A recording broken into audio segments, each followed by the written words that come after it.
Daniel tengok kawan dia post profit RM5,000 dalam masa sehari main kripto. Dia pun all in semua simpanan dia sebab tak nak tertinggal. Tapi kenapa esoknya akaun dia jadi merah? Masalah Daniel bukan sebab dia melabur, tapi sebab dia FOMO, Fear of Missing Out.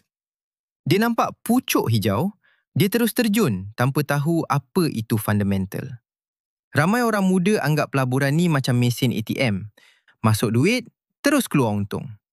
Hakikatnya, kalau kau melabur dalam benda yang kau tak faham, kau sebenarnya bukan melabur. Kau tengah berjudi dengan nasib.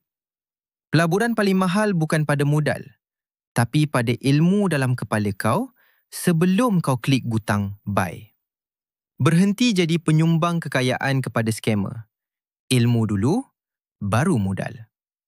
Follow, like dan share Myth Intel. Nantikan part 2 untuk tahu teknik boring yang buat Daniel kaya.